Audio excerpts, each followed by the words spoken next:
Narito ang programang magbibigay sa inyo ng mga balita, issue, panayam, at mas pinag-iba yung todo-todong serbisyo publiko. Ating bibigyan pansin ang mga problemang legal. Ano ba pong dapat kong gawin, sir? Ang problema pa po, wala po kaming kasulatan na umutang siya. Kalusugan. Tanong ko po, itong acidic na ito may ugnayan sa tuberculosis. Humihingi ng hustisya, reklamo sa lubak-lubak na kalsada at buntong-buntong basura. Reklamo maging sa mga inaapi sa trabaho. Agad tutugunan ng programang Balita na Serbisyo Pa. Hello! Magandang araw po ng Huwebes, ika-26 sa buwan ng Nobyembre taong 2020. Aba, ilang tulog na lang po pala 2021 na. At nararamdaman na po natin ang malamig na simoy ng hangin, lalo sa umaga. Yung iba nga po hindi na po nag-electric fan at nagpapatay na rin po siyempre ng aircon. Magandang araw po sa inyo at samasa inyo ang programang Balita na Serbisyo Pa. At ang inyong mga lingkod, David Oro at...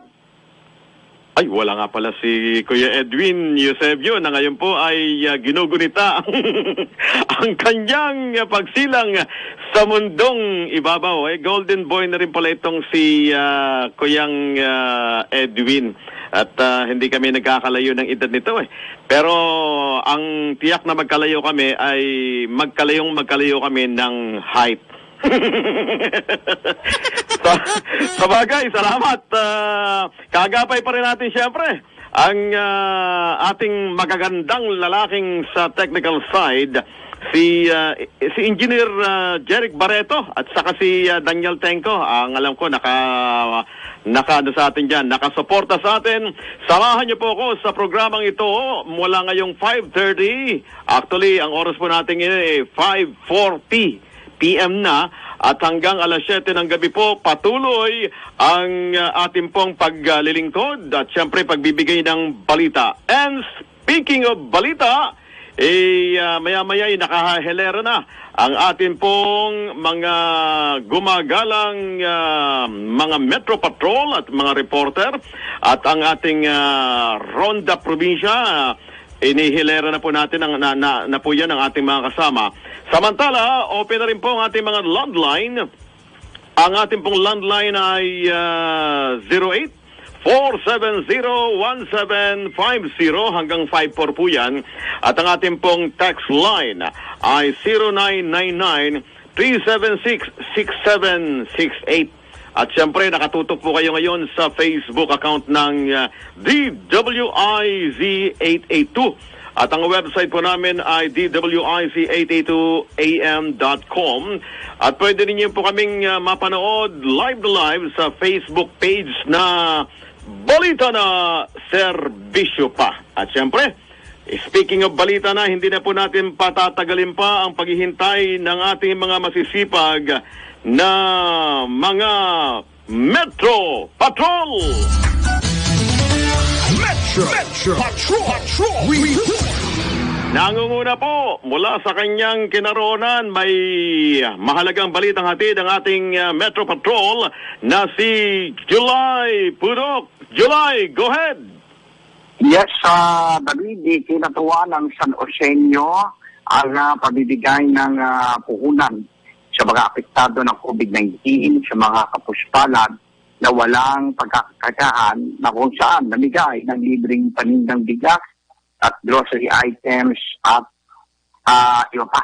Ito isang proyektong sabing ng pamanang lungsod sa pangunguna ni Mayor Arthur Robes ng San Jose del Monte City, Bulacan, sa programang Tindahan ni Maria na ginanap sa Kaitian, San Jose del Monte, Bulacan. Ang serbisyong ito ay tuloy-tuloy na walang puknat at pagpulong sa mga nangangailangan na sa Rosenyo, nakapuos sa buhay na nangangailangan ng tulong araw-araw sa nasabing lungsod ng San Jose del Monte, Bulacan. Rising City, San Jose del Monte, Bulacan, Metro Patrol, July Pudok ng Gulat, Simpilang Todo Lakas, DWIC. Metro Patrol. Maraming salamat, July Pudok. Mula ho dyan sa Rising City, ang San Jose del Monte City, dyan po naman sa Bulacan. Samantala, tuloy-tuloy po ang ating mga Metro Patrol. Pumunta naman po tayo sa bahagi ng Malabon na Botas area. May hatid na balita si Metro Patrol Danny Cruz. Metro Patrol Report. Katukan muna tayo, David. At babati muna ako ng maligayang kaarawan kay Idol Edwin Eusebio. Yun. Okay. So, tumatanda eh. Correct. Go ahead, anong balita dyan, Daddy, sa yung kinaroonan sa Malabon na Botas area? Nasa Caloocan tayo at magandang balita. Si Congressman Gonzalo Along Malapitan ng unang distrito ng Caloocan itinalaga bilang House of Representative ng Electoral Tribunal o itong HR-80. Masayang ibinalita ni Congressman Along Malapitan ang pagkakapili sa kanya ni House Speaker Lord Alan Velasco. Sinabi ni Congressman Malapitan, ito daw ay malinaw na nagpapakita ng tiwala at sa kanya ang tagapagsalita ng Kamara de Representante. Ayon kay Congressman Along Malapitan, nakahanda raw siya sa mga tungkulin na iaatas ng HR-80 at tinitiyak niya na ipatutupad niya ang patas at mabilis ang kanyang magiging aksyon sa mga kasong kanyang hahawakan sa ilalim ng tribunal na kanyang pamumunuan. Sinabi ni Malapitan na ayon sa konstitusyon, siyam na kataong miyembro ng HR-80 ay binubuo bilang natatanging korte na kinabibilangan ng 3 hukom ng Korte Suprema at 6 na miyembro ng Kamara de Representante mula sa partido politikal sa loob ng Kamara. Aniya, dinidinig at pinagpapasyahan ang mga kasong kinasasangkutan ng sinumang kongresista dito sa ating bansa na may kinalaman sa eleksyon. Matatandang si Congressman Along Malapitan ay naglingkod bilang Pangulo ng Liga ng mga Barangay sa lungsod ng Caloocan at kinakitaan din naman ng kahusayan sa pagsusulong ng mga batas na ngayon ay pinakikinabangan ng mga residente ng Caloocan. Aniya, malaking karangalan daw ang iniatang na tungkulin sa kanya ng tagapagsalita ng Kongreso at umasa daw ang mga ito na maayos niyang gagampanan ang kanyang trabaho bilang isang mambabatas. Mula sa lungsod ng Caloocan, Metro Patrol Danny Cruz nagulat sa impilang may totong lakas, DWIC. Metro Patrol Report. Maraming salamat, Danny Cruz, at congratulations kay Congressman Along Malapitan. Anak po yan ni Mayor Malapitan ng Caloocan. At madaling lapitan yung mga yan. Samantala, tuloy-tuloy mga balita sa bahagi pa rin ng Northern Metro Manila. May pagulat ang ating karagdagang pang Metro Patrol. Metro Patrol Report. Tingnan natin kung nasaan ngayon ang ating Metro Patrol na si Beth Samson. Beth, anong hatid mong balita? Yes, bago ako magbalita, babatiin ko muna si Golden Boy. Correct. Happy birthday, Idol, Sir Edwin Eusebio. Enjoy your day hanggang mamayang hating gabi. Yun, no? Yun, no, di ba? Ayos. Sakta masaya ngayon yan. Super saya yan. Oo nga. At titignan natin kung anong sorpresa niya sa atin. Pagbalik niya naman bukas. Magkakaalaman. Okay, go ahead. Nasa Valenzuela ako kasamang David. Valenzuela. Ito magandang balita. Tuloy ang laban kontra droga sa ilalim ng Valenzuela Anti-Drug Abuse Office na pinamumunuan ni Mayor Tex Gatchalian bilang chairman, Vadao Action Officer Attorney Councilor Bimbo de la Cruz at OIC Cap Danilo Padrinao. Sa third batch ng pagkatapos ng Community-Based Rehab Program Plea Bargaining, nagtapos o graduate ang 742 clients kung saan 452 ay mula sa District 1 at 290 naman sa 2nd District ng Valenzuela. Ayon dito kay Councilor de la Cruz, bagamat nagsipag-graduate na ang mga naligaw ng landas, patuloy ang kanilang wellness program sa barangay upang ma-monitor ang kanilang mga galaw na hindi na muling babalik pa sa paggamit ng illegal na droga.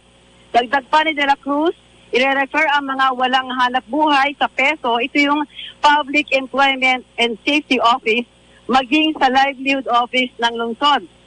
Kasamang David, salamatan din ang mga nasa likod ng tagumpay patungo sa panibagong pananaw sa buhay at mga kliyente, ang mga barangay officials, coordinators, mga pastor, doktor, kapulisan at maging kami sa Davao Office at sa Davao staff sa walang sawang pag-agapay para sa mga taong minsan ay naligaw ng landa.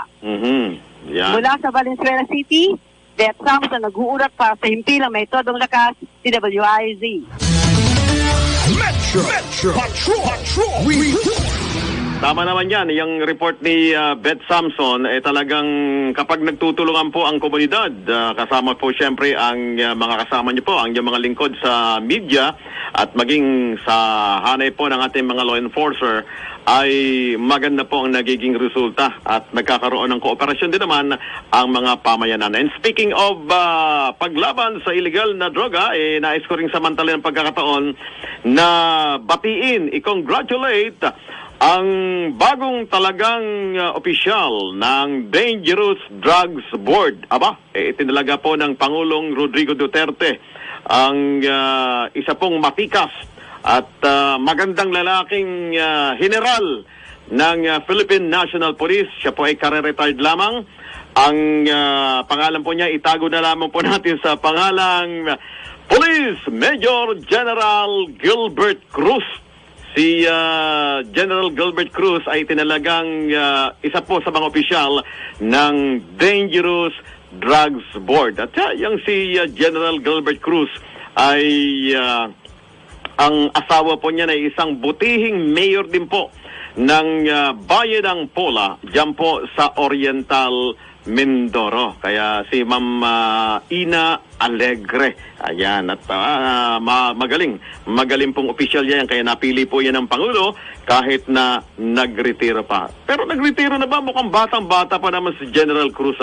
Minsan nga maganda ma-interview natin yan at matanong natin sa kanya kung ano kanyang sekreto, kung bakit mukhang batang-bata pa rin siya kahit siya pala ay nasa retirement age na. Samantala, meron po tayong pangkaragdagang mga report. Uy, naghihintay na matagal. Huwag natin paghintay na matagal to. Si Metro Patrol Tata Ray Abella. Metro Patrol. Tata Ray Abella, go ahead. Maraming salamat sa mga David. At bago ang ating balita, again and again, happy karawan kay Bossing Edwin, no? At naman ay maba pa ang iyong kalusugan at ang iyong buhay. Anyway, kasama nga David, galing lamang ito ang ating ibabalita sa mga Comelec officer, mga election officer dito sa mismo nga lalawigan ng Rizal. Patuloy ang kanilang pagdaksa at patuloy pa rin ang pagbibigay nila mga natural application form, patuloy na ang mga transfer, mga new voters yan at iba pa. Kapag dito sa bayan na napuntang kanina, ang District 1, na mga sumusunod na bayan, ang Binangonan, ang Taytay at bayan ng Cainta Rizal, ay hindi naman masabing daksa ang ating mga natural mga bagong mga botante. Sapagkat di naman kala, sabi natin, matagal pa ito at maaaring medyo sumapit pa ang magiging katapusan ng pagpaparehistro ng mga natural ating mga bagong botante at mga transfer ito ay abutin pa ito siguro ng mga taon 2021. At karagdagan pa sabi ng mga natural mga election officer ay may panawagan sila particular na sa mga barangay captain ay yung kanilang mga natural nga kasusuin, lalo na ang edad ng 18 ay magpaparehistro sila hanggang maagap. Baka hindi naman kaila ang ating mga kapwa Pilipino pag masapit na ang last hour kung tawagin ay dulad malagsa ang ating mga kababayan paron na gusto sila magparehistro. Sa ating nawa nga sitwasyon mula sa Rizal, ito Metro Patrol Tataray, Argo sa Bilya na Gold, Pila may Tudulakas, Big WIC. Metro Patrol. Salamat, Tataray Abelya. Ako, salamat din sa mga buong pwersa ng ating mga kasama sa labas. Talagang tuloy-tuloy ang mga balita nila. At bilang katunayan, meron pa po tayong tatanggaping report mula sa ating Ronda Patrol mula sa Central Luzon. Ronda Probinsya. Meron pong ronda sa probinsya po ng Pampanga. Si Diony Gole na meron pong 20 kaso raw. 20 cases ng COVID-19 ang naitala sa Pampanga. Go ahead, Diony Gole.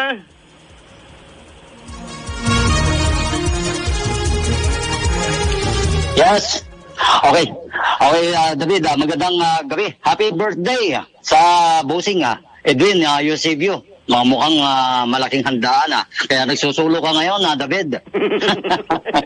Okay, ito yung balita natin, 20 bagong kaso nga ng COVID-19 itong naitala dito sa lalawigan ng Pampanga. Dulot nito, nasa 5,000 at 18 na itong kabuang kaso ngayon ng COVID-19 dito sa lalawigan ng Pampanga. Ayon dito sa Pampanga Provincial Health Office, sa naturang bilang ayon dito sa report, nasa 239 na itong nasasawi sa sakit, samantala 4,171 naman itong nakarecover na sa virus at 608 ang ipinalalagay na active cases hanggang sa kasalukuyan. Ang syudad ng Angeles at itong San Fernando City dito sa Pampanga ang siyang nangunguna pa rin lugar na may mataas na kaso ng COVID-19. Nasa 1,294 ang kabuang kaso ng COVID-19 sa Angeles City, samantala dito sa City of San Fernando umaabot na sa 1,006 at ito namang Mabalacat City ay nasa 624 na ang COVID-19 cases ayon dito sa pagkakasunod. Nanatiling aktibo naman sa virus sa Angeles City ay nasa 173 at City of San Fernando, Pampanga 183. Kabilang doon sa mga bayan na mayroong mataas na kaso ng COVID-19 ay itong bayan ng Guagua at Mexico na may parehong nakapagtala ng tiga 25 kaso, Porac 21 at itong Magalang 20. Nitong nagdaang linggo ayon dito sa health official, bumagal itong naitala nilang ginapuan ng sakit. Katunayan, nitong November 23 ay walang naitalang kaso ng COVID-19 sa mga bayan ng San Luis, Santa Rita, Sasmuan, Arayat at itong bayan ng San Simona. Samantala, David, ito may karagdagang balita. Umabot sa 3 milyon at 3.22 milyong pisong halaga ng shabu itong nakumpiska ng pinagsanib na operatiba mula naman sa Pampanga Police Drug Enforcement Unit at San Simon Police DEO matapos nga itong matagumpay na bypass operations sa bisinidad ng Barangay Santa Monica dito sa naturang bayan. 2 big time suspect ang nasakuti ng pulisya sa nasabing operasyon. Kinilala ngayon itong si Police Major Louie Gonzaga, ang pinuno ng Pampanga Police DEO. Ang mga suspect na sina Kadim Dimatingkal, 23, at itong si Abdulamid Khaled, 25, pawang ipinalalagay ng pulisya na high value target at big time na drug dealer supplier droga dito sa Pampanga, Bulacan at Tarlac. Galing umano sa Maynila yung ibinibenta nilang droga dito sa Central Luzon.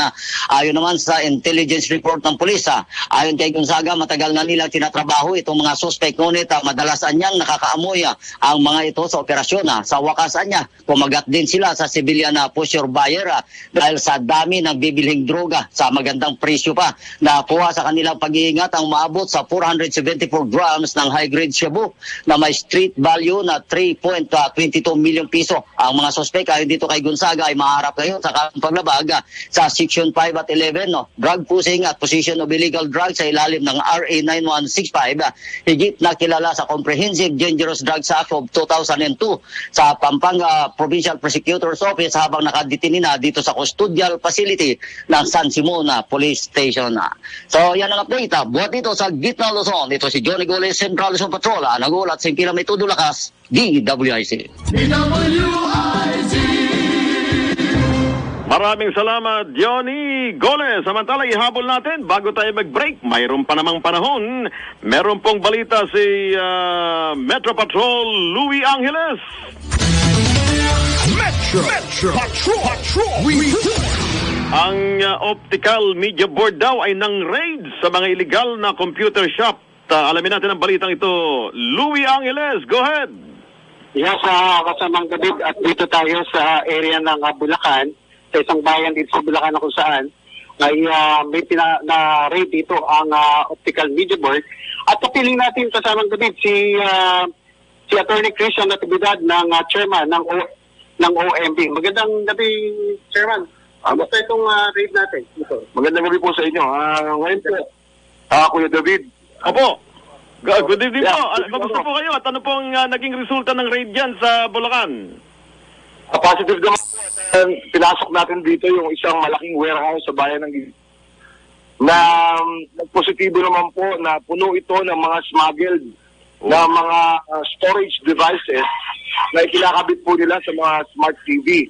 At napakaraming mga all-in-one personal computer na all within the mandate of RA 9239, otherwise known as the Optical Media Act of 2003. Ayun, kaya talagang dapat ho talaga naisagawa pong raid. Paano ho po nyo nakuha yung tip na may ganyang mga illegal na bagay po dyan, sir? Usually ito, yung mga tao natin, intel, at iba yung mga disgruntled na mga empleyado na nagsusumbong din sa ating tanggapan. Tungkol doon sa mga ginagawang illegal ng mga Chinese na ito. Ayun. May dalawa po tayong nasa custody ngayon na dalawang Chinese national. Opo. Nakapapalilan po natin ang administrative case at criminal cases para po doon sa ginagawa nilang mga kalokohan na to. Opo, more or less, mga gaano po ang halaga ng mga nakumpiska ho natin diyang illegal na mga bagay, sir? Ito po yung estimate pa lang namin dahil parang pa akong nakasaradong box dito. Pero bakit sa ating operatiba ay naglalaro po ito sa mga 80 to 100 million yung halaga po ng mga devices na nakuha natin dito. Ang laki ho pala, ano. Anyway, so congratulations, sir, at siguro i-update po natin. Hingi pa tayo ng mga update report mamaya o sa mga susunod na oras mula kay Louie Angeles. Salamat po sa inyo. Yes po. Maraming salamat po sa inyo. Magandang gabi po. Magandang gabi po. Louie? Yes, yan. Kuya David, yan ang napakagandang accomplishment na naman ng Optical Media Board. Napakasipag talaga ng grupo ng OMB ngayon. At marami, hindi lang itong na to Meron pang isang mga kumpanya pa na talagang bukod dito sa Giginto. May mga warehouse. Alam mo kasi, Kuyang maraming mga bodega dito sa mga warehouses sa Bulacan na talagang sila napupugaran ng mga ganitong illegal na mga gadgets, lalo na itong mga TV at saka iba pang mga computers. Back to you, Kaka, at sa aking paggabi, iba pang karagdagang ulat. Maraming salamat. Metro Patrol. Maraming salamat, Louie Angeles. Nagatid po sa ating oras na 2 minuto na po makalipas ang 6:00 ng gabi. Balita na serbisyo pa.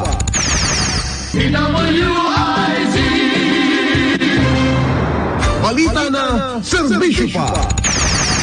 Nagbabalik po ang programang Balita na Serbisyo Pa. Ang inyong mga lingkod, David Oro. At syempre, kasama po natin ang ating kaibigan at kapartner na ngayon ay nandiyan lang sa tabi-tabi at kasalukuyang nagre-relax. Si Edwin Eusebio. At samahan niyo po kami hanggang mamayang 7:00 ng gabi. Samantala, meron pa po tayong mga umaarangkadang mga balita ng ating masisipag na mga Metro Patrol at Ronda Probinsya. Meron po tayong Metro Patrol. Unahin natin yung ating Ronda Probinsya. At nakastamay na kanina pa si Ronald Domingo. Si Ronald Idol Domingo po ay may balita mula sa Ilocos Norte. Awardee ng CIRIB Awards. Pinuri ang pagpaparangal ng pamalaang panlalawigan sa mga kabataan. Alamin natin ang detalye ng balitang ito mula kay Ronald Idol Domingo. Yes, magandang gabi kasamang David. Pinuri ni Ginoong Don Mac Anthony Tugawen, guro ng Mariano Marcos State University, ang unang pagsasagawa ng Walang Panlalawigan ng CIRIB Awards. Sinabi niya na ito na ang pangatlong taon na mapasama siya sa mga pinarangalang matapos na kabilang siya sa rank 1 ng Certified Human Resource Associate in the Philippines examination. Ayon sa kanya, napakaganda ang nasabing programa dahil ito ang nagpapamalas na malaking tiwala ng mga opisyal ng pamahalaan panlalawigan sa kanya. Naniniwala siya na ito ang magsisilbing inspirasyon ng mga kabataan, lalo-lalo na ang mga pinarangalan upang maging modelo sa kanilang kapwa kabataan. Inihayag niya na malaking bagay ang nasabing hakbang upang lalo pang maging aktibo ang mga kabataan at lalo pa nilang palawakin ang kanilang kapasidad. Mula dito sa Ilocos Norte, ito si Patrol Ronald Idol Domingo, nag-uulat sa Santilang May Tudong Lakas, DWIC.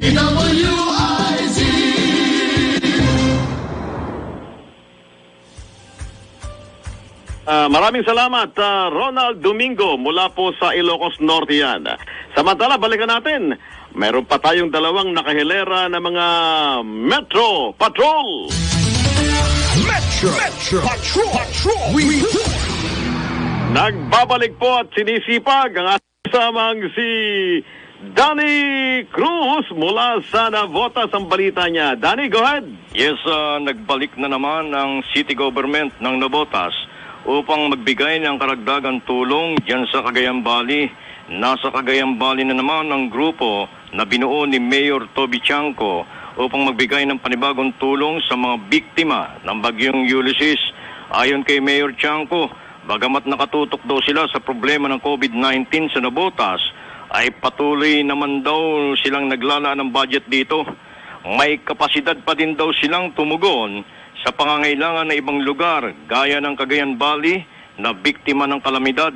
Nagpadala na daw siya ng 500 na food pack dyan sa John Wesley College na naging pansamantalang tinutuluyan ng mga residente ng Tuguegarao City na biktima ng nasabing bagyo.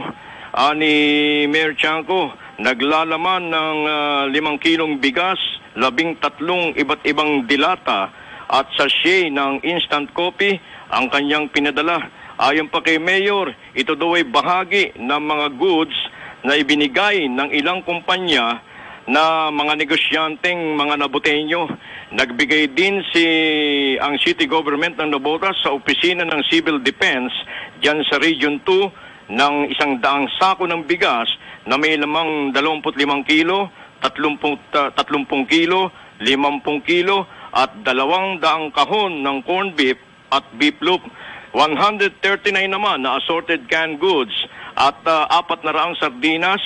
At ito, ang pinakamaganda, nagbigay din siya ng ito pangkaraniwan, mga noodles, ang gustong-gusto ng mga ito, mabilis iluto.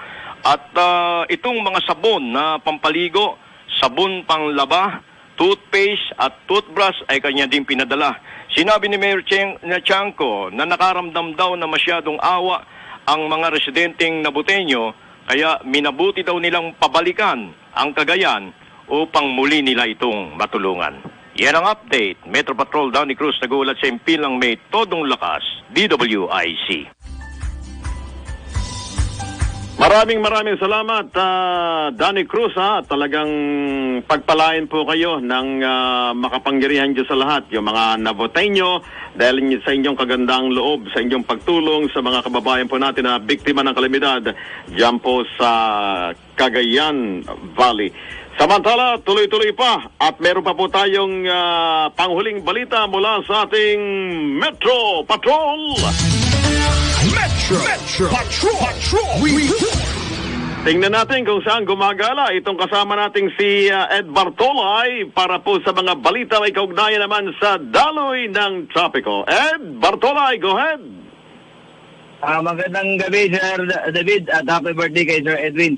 Narito tayo sa bahagi ng sa Quezon Avenue bus station, kung saan ay napakarami itong mga kababayan natin mananakay ng bus ay wala kang lilimutan na yata ang social distancing. Talagang halos dikit-dikit itong mga kababayan natin sasakay nga nito na mas patungo sa kanilang tahanan. At meron din tayo nakikita pa na nakasutin ng face shield, kaso lang hindi naman nakababa, nakakataas. Kaya sana naman at wala tayong nakita nga dito na sana mayroon mga pag-distansya sa mga kababayan natin. Wala tayong nakita na may nagpapantay doon. So sana mayroon man nagbabantay pa rin kahit papano dahil ito rush hour talaga maraming tao. Ganon din napadala ng Metro Patrol doon sa may Payatas Road at Athletics. Talagang dikit-dikit pa rin ang mga tao doon. Namibili naman at mayroon tayong nakita mga barangay official pero wala na silang pag-alam kung tintinan na yung magta-traffic na lang. So yan lang ang situation report mula sa Quezon City. Ito si Metro Patrol Eduardo Avila ay nagulat para sa impilan ito na lakas DWI. Nako maraming salamat sa ating mga kasamang tagapag-ulat sa napakaraming mga balitang natanggap natin ngayon dito sa ating programang Balita na Serbisyo Pa. And tingnan natin mamaya kung makakapanayam natin ang ilan sa ating mga isinet na panayam para sa mga issue ng bayan. At samantala, habang hinihintay natin ang mga panayam natin sa ating serbisyong IZ, alam niyo, kompleto naman tayo dito Hindi lang po balita, serbisyo pa. Kaya nga ang programa ay Balita na Serbisyo Pa ng iyong mga lingkod David Oro at Edwin Eusebio. Samantala, ang oras po natin, napakabilis po ng oras, 21 minuto, makalipas po ang alas 6 ng gabi. At habang hinihintay po natin ang ating mga panayam, tayo po ngayon ay dadako dito sa ating poll question ngayong araw na ito. Narito na ang poll questions for the day. Uunahin na po natin ang poll question at itong background ng poll question ay ibabalita po natin maya-maya. Sa latest po na balita, may kaugnayan nga dito sa ating poll question. Ang tanong ay, sa iyong palagay, ang pagbuo ng Water Department dapat na bang isulong? Matatandaan niyo ho ba kahapon na-interview namin si Congressman Joey Salceda at pagkatapos naisulong niya ho kasi sa Kamara ang pagbuo ng Water Department. At dito nga po sa kanyang pagsusulong ni Albay 2nd District Representative Joey Salceda ay gusto niyang magkaroon ng bubuing bagong departamento. Ito nga po yung Water Department na siyang mangangasiwa sa water resources ng bansa. Ito'y matapos po na makaranas ng matinding pagbaha sa Luzon na iniugnay sa pagpapakawala ng tubig ng mga dam. At kabilang nga po sa napinsala ay ang mga bayan o mga lalawigan po ng Cagayan at ng Isabela. In the meantime, habang tayo po ay nagsasalita ay narito na po, nasa linya po natin si Cagayan Governor Manuel Mamba. At alamin natin sa kanya kasi mayroon pong naging issue kahapon May kaugnayan po dito sa mga nabanggit niya habang siya po ay dumadalo sa hearing ng Senado. Magandang gabi po, Governor Manuel Mamba. Ang inyong lingkod, David Oro. Wala po ngayon sa Edwin Eusebio at live na po tayo sa programang Balita na Serbisyo Pa dito po sa DWIC. Sir, good evening. Magandang gabi po. Opo, yan. At Governor, medyo nagkaroon po ng konting kontrobersya doon daw po sa nabanggit nyo habang kayo po ay dumadalo sa hearing kahapon sa Senado. Ito pong nabanggit nyo ay i-quote ko lang po, ayon po dito sa naging statement nyo at nagkaroon ng negatibong reaction. Ang nabanggit nyo po ay walang Muslim sa Cagayan, kaya maganda ang kalagayan ng peace and order situation sa lalawigan. Governor, ano pong paliwanag niyo tungkol dito sa isyong ito, sir? Well, talagang nagkamali ako dyan because I did not qualify for ano yung Muslim, Sinasabi ko po. Opo. Governor? Ayan, medyo ayusin natin ng konti yung kanyang linya ng komunikasyon. Balikan natin. Governor Manuel Mamba, sir. Medyo masama yung signal. So dito po sa binabanggit natin, habang hinihintay natin ang pagbabalik ni Governor Mamba na medyo naputol ang kanyang linya, ay nag-react po itong grupo ng mga Muslim sa naging pahayag ng gobernador. Pero dito po sa nangyari ay sinabi nitong si Governor Mamba na buong pagpapakumbaba na humihingi siya ng paumanhin. Tulad nga ng nabanggit niya rin kanina sa ating unang panayam. Okay, balikan natin. Governor Manuel Mamba, go ahead po doon sa inyong statement na binabanggit kanina, sir. Tama po yun. Humingi ko ako ng pamanhin, no? I apologize na hindi ko po kinwalify, no? I was referring po sa mga extremist groups na Muslim. Kasi marami pong Muslim din dito sa Cagayan and they are very close to me at mga avid supporters ko rin po sila. Kaya nga po, I'm really sorry, no? Pero ang kongkolok kasi doon, no? In the absence of these extremist groups, no?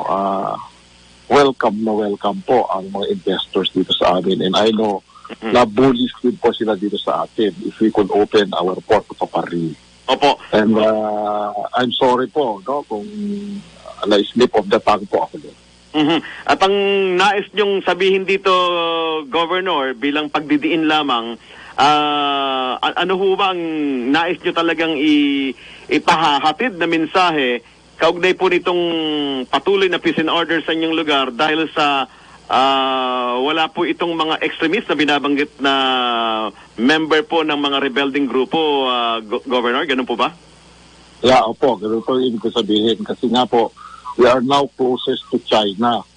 At makikita natin na bullies din po sila dito para pumasok kasi sa investors.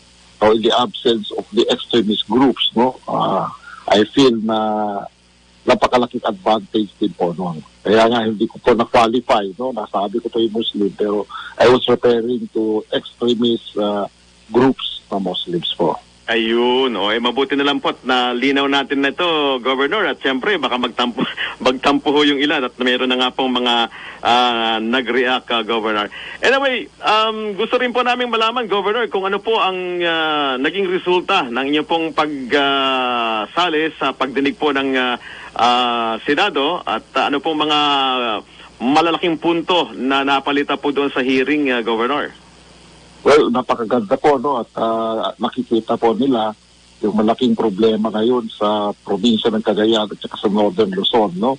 Dahil ang pinakamahabang ilog, yung Cagayan River, na bumababa po hanggang doon sa atin, talagang nagdadala ho ng napakalaking baha, no? At kinakailangan na po na makita ito at ito po ay hindi lang sa Cagayan, no?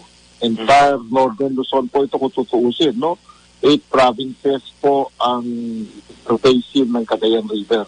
Yeah. Kaya kailangan po namin yung national government po na makialam para coordinated naman po ang ating gagawin.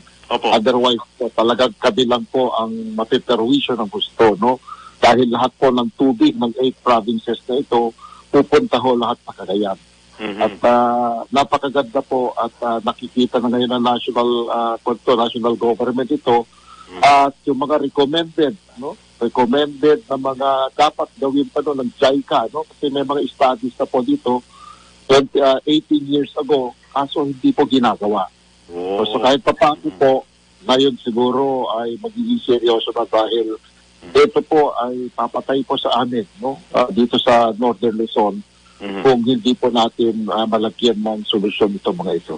Ayan, at least maganda ko talaga nag-uusap at natatalakay ho yan para yung mga dapat na mukhang obsolete na ho kasi, Governor, ano, yung iba pong mga dating patakaran, including yung pong may kaugnayan din po sa protocols sa pagpapakawala po ng tubig ng mga dam, Governor. Yeah, tama ho yun, no?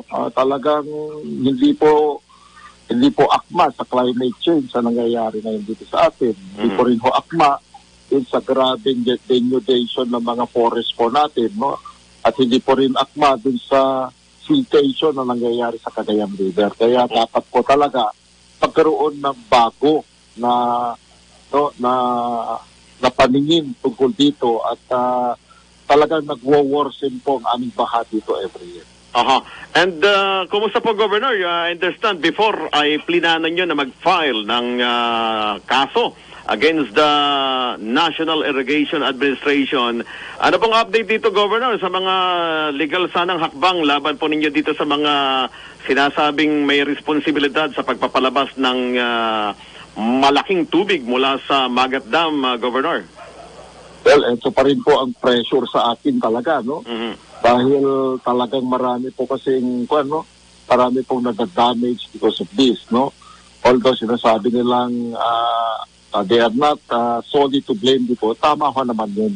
Kaya lang, siguro pag-aralan namin ito, pinag-aaralan na aming mga abogado ito, dahil kung hindi ho namin gagawin ito, baka paulit-ulit naman na mangyayari sa amin ito. Hindi na po namin kaya yung ganun.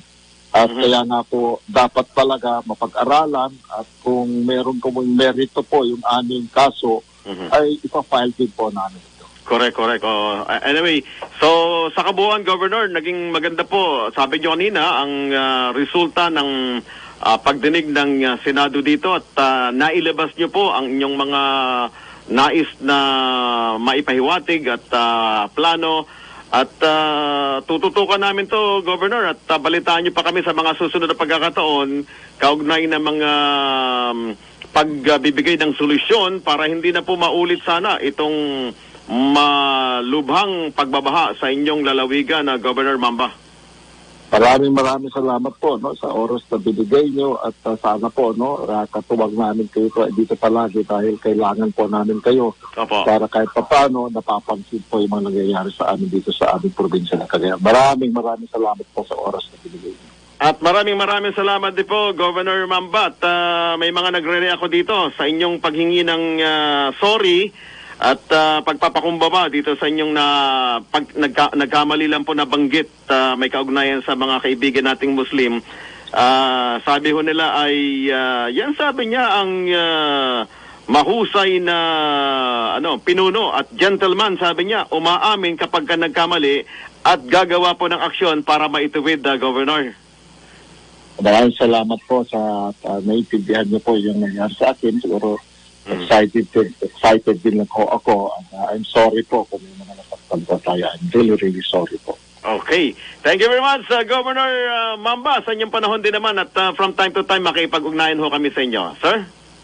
Thank you po and God bless po sa inyo and God bless your program and mabuhay po kayo. Mabuhay po kayo. Si Governor Manuel Mamba, ang butihing gobernador ng lalawigan po ng Cagayan Province. Nagatid po sa ating oras na 6:33 ng gabi. Balita na, serbisyo pa.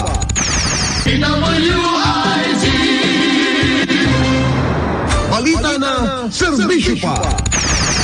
Nagbabalik po ang balita na serbisyo pa. Ang lingkod, David Oro. Minus po ngayon si Edwin Eusebio na pansamantalang nagpapahinga habang ginugunita ang kanyang pagsilang sa mundong ibabaw.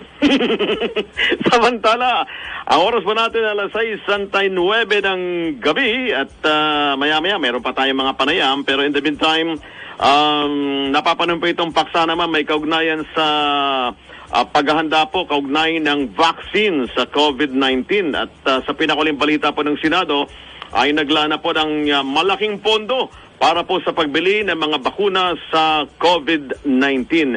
At sa bahagi naman po ng Kamara sa House of Representatives, ang Committee on Health ay inaprubahan na po ang proposed bill. Ito o yung panukalang batas may kaugnayan sa Health Procurement and Stockpiling Act. Ano ho ba itong Health Procurement and Stockpiling Act?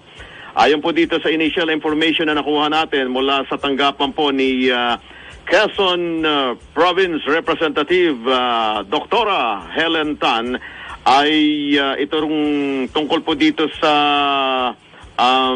panukalang batas na ito ay magbibigay po ng proteksyon o ng kasiguruhan para po naman sa public health at i-address po nito ang problema sa access to critical drugs and medicines, including vaccines, devices, and materials in times of public health and emergencies. At tamang-tama po, napapanay ito sapagkat ngayong panahon ng pandemic ay napakahalaga po. Kapag kanariyan na po yung vaccine kaugnay ng COVID-19, itong batas na ito ay magandang mailapat o maikapit para naman matiyak po ang access ng mga kababayan po natin para po dito sa vaccine ng COVID-19.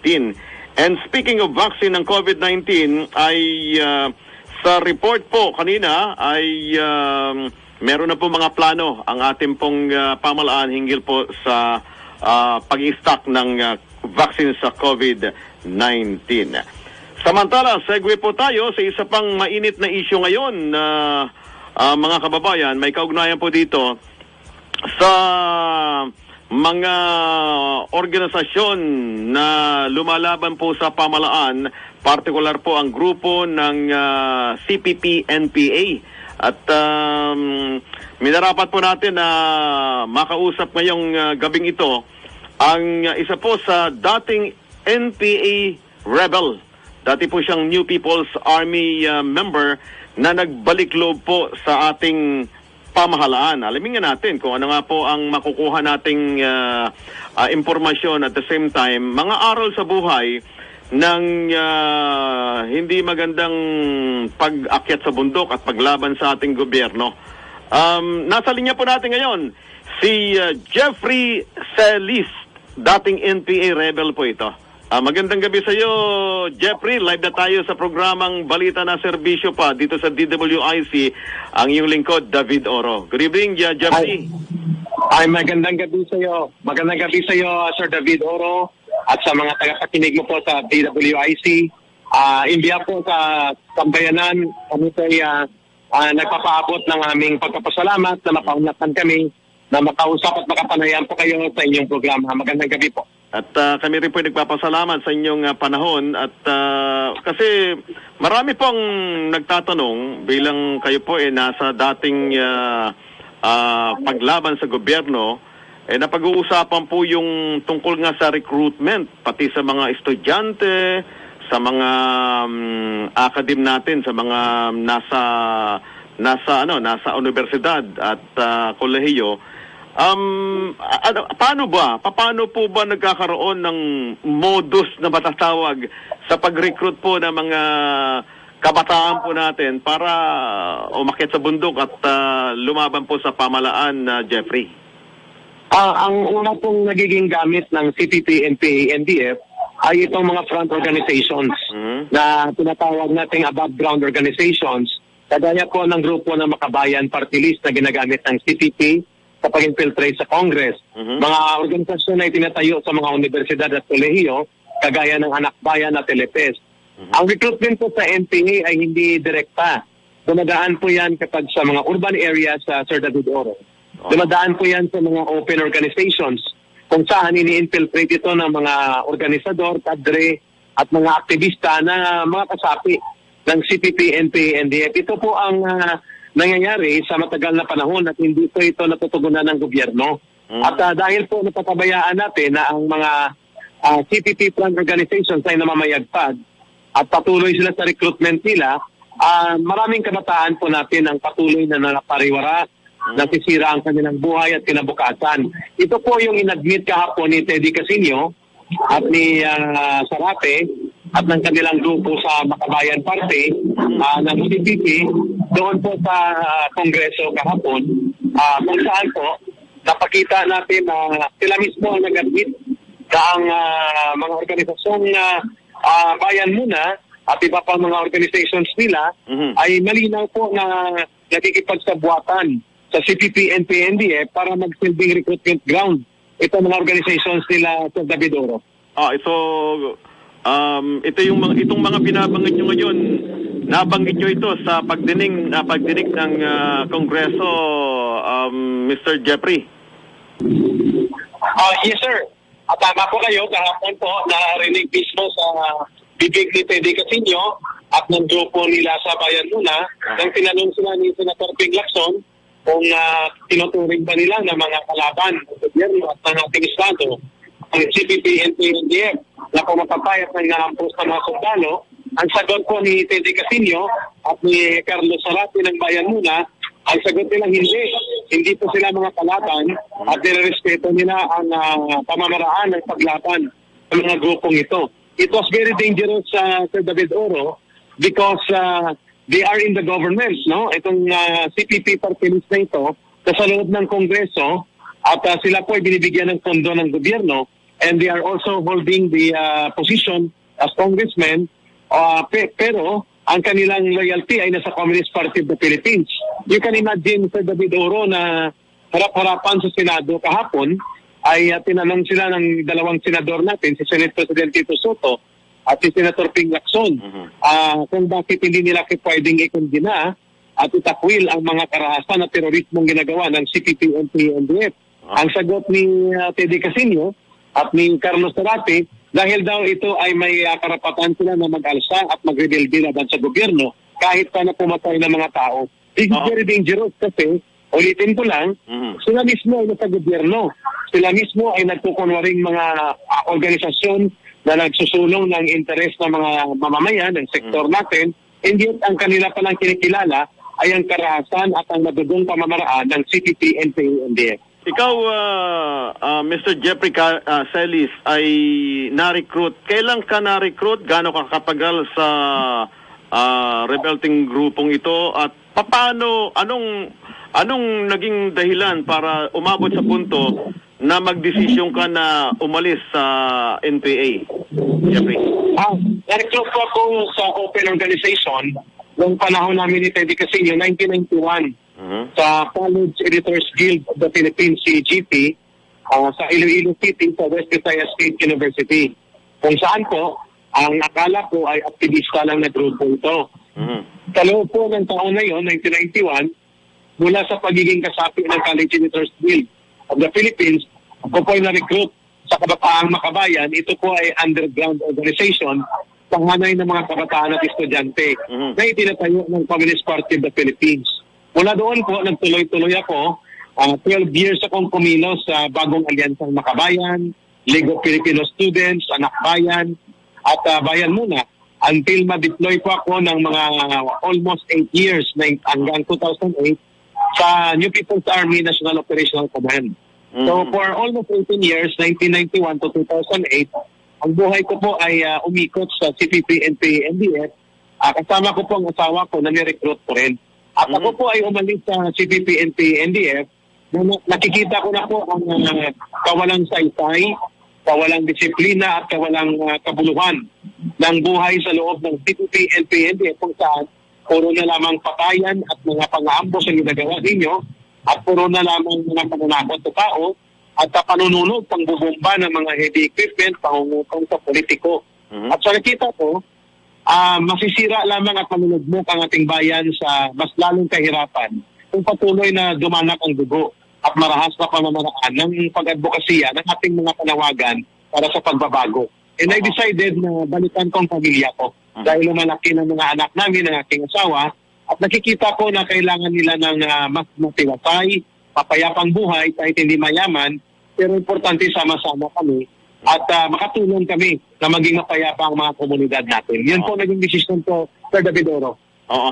Pangwakas, Jeffrey, ay parang nakikita ko ngayon na napakahirap ng sitwasyon ng mga dating rebels na nagbabalik loob sa pamahalaan. Hindi ba target din kayo ng yung mga dating kasamang mga comrades at sa siyempre armed movement ito, baka ang inyong pamilya, kayo mismo na nagbabalik loob sa pamahalaan ay maging target din ng kanilang tinatawag na pag-eliminate sa ating lipunan, Jeffrey?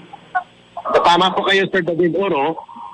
Hindi po malayong mangyari yan kung hindi kami mag-iingat. We are paying a very high price of sacrificing our personal safety, the safety of our family. Tama ka, ang pagsisiwalat ng katotohanan tungkol sa mapanira, mapangwasak na pag-udyok at pagre-recruit ng CPP, NP, NDF at mga modus operandi nila sa pag-infiltrate ng ating mga sektor ng ating gobyerno, ang kabayaran niyan ay buhay. Papatayin kami at alam namin yan Sir David Oro. Pero bakit namin ginagawa ito? Na mga former comrades, former rebels and former cadre. Kasi kailangan pong mamulat ang mamamayan. Kailangan pong maipaliwanag sa mamamayan ang modus operandi ng recruitment, ang pamamaraan ng pagkukubli, pagmamaskara, pang-udyok at mga panlilinlang, at ang makakapagsolba po, makakapagbigay ng solusyon sa ating problema sa communist armed conflict na ito, sa communist insurgency, ang mamamayan mismo na siyang magtatakwil sa walang kabuluhan at walang saysay na madugong revolusyon na inilulunsad ng CPP, NP, NDF. At pangalawa, naniniwala kami na ang pagmumulat sa mamamayan, kasabay dyan, ang pagmumulat sa ating pamahalaan. So that ang gobyerno ay tuloy-tuloy na ayusin ang kanyang pamamahala at tugunan niya ang mga pamamaraan na mapigilan ng recruitment, mapigilan ng mga infiltration sa Kongreso, sa iba't ibang sektor, at upang mapalakas ang kamulatan ng ating mamamayan at hindi tayo mabuyok papunta dito sa walang saysay na armadong revolusyon na inilunsad ng CPP, NP, NDF, Sir David. Ayun. Jeffrey, Ilonggo ka ba, Jeffrey? Ilonggo, sir. Ilonggo, gid. Ilonggo ka gali. Ay, taga din ka sa Bisaya. Taga Mulo ang among pamilya, ang mga Oro, damo dito sa Mulong Oro. Oh, yeah. Mga nasa ano, no? Sa Iloilo? Sa Iloilo City mismo, oo. Yeah. Oo. Ay, damo salamat. Madamo salamat, Jeffrey Celis, sa imong mga ginghambal subong sa atong programa. Madamo nga salamat dito mo, amigo David, Abian David, our friend. And thank you sa mamamayang Pilipino na patuloy na sumusuporta sa aming mga former cadre at former rebels na bumabalik sa aming pamilya, sa ating lipunan at tumutulong sa pamahalaan para sa kapayapaan at pagpapatigil sa pagwasak ng ating kabataan at mga pamilya na ginagawa ng CPP, NP, NDF. Sir David Oro, thank you so much. Thank you. Mabuhay ang sambayan ng Pilipino. Salamat. Si inyong pong napakinggan si Jeffrey Celis. Isa pong NPA rebel at ayon sa kanya ay halos 12 taon din siya na sumama sa grupo ng New People's Army. Samantala, tayo po ngayon ay dadako sa ating mga reaksyon sa ating poll question ngayong Narito na ang poll questions for the day. Ang poll question natin kanina, mga kababayan, ay tinatanong natin kung ano pong masasabi nila sa pagtatatag, pagbubuo ng Department of Water. Ito po mga reaksyon nila. Si Sita Sanchez, ang sabi niya, the government should take it back from these crocodile oligarchs. Uy, may hugot itong si Sita, ha? Si Christian Fritz Padrones, corrupt department, pwede pa siguro. Puros kurakot at buhaya nasa gobyerno daw. Grabe naman kayo, Christian. Hindi naman lahat. Merong ilan lang. Samantala, si Jasmine Dizon, hindi po kailangan ng water department. Dagdag corruption lang yun. Ayan. Si Roger Espinar, gawa ng may mura eh. Gawa ng EDSA 1 para yung mga pag-aari ng gobyerno ay paghati-hatian nila ang lalong nagbaon ng ambisyosong general na si Talakitok. Sino to? Pati nananahimik na isda na damay tuloy dito eh. Na maging presidente, pinatanggal ng mga alipores ni Cory. Haba naman ng kwento nitong si Roger. Salamat Roger ha sa iyong alamat ba ito o pabula? Samantala, si Gresoline Naragdag, wala din wenta yan. Dabi na department, wala namang silbi. Hindi naman lahat. Edgardo Alano, Di na kailangan yan. Baka pag meron ganyan, baka ikamatay pa ng maraming tao. Talaga? Si Danny Horado, basta nakakabuti para sa lahat, okay yan. Siguro nga maganda pag-aralan ng gusto kung makakabuti talaga. Kaya nga dadaan po yan sa masusing pagsusuri po ng Kongreso. Si Efren Django Ronquillo, dapat kasi ang tubig ay natural resources yan. At dapat pag-aari ng gobyerno ang supply ng tubig, hindi pribado. Ayan. Raymond Lim, if we can filter the flood waters into drinking water, drinkable water. Pwede. Si Kulet W. Cruz, another redundancy. Pag sinabing redundancy, wala nang silbi yung dagdag pa. Kasi parang paulit-ulit na lang yung trabaho. Kaya redundancy sa kumpanya, pagka redundancy, tanggal ka na. Di ba? Si Leia Cristelye. Ang hirap ng bangito ng pangalan nito. Ang sabi niya, I hope the LGU will do the same, including NCR, as it a public utility. Therefore, there's no need to privatize and let the oligarchs enrich themselves. Jeric, may panyo ka ba dyan? Ay, nako. Si Redo Campo, matuto sana tayo sa mga pagkakamali natin. Hindi puro hingi lang tulong, panandalian lang with gumising tayo na boboto ng tama at hindi puro traditional na politiko.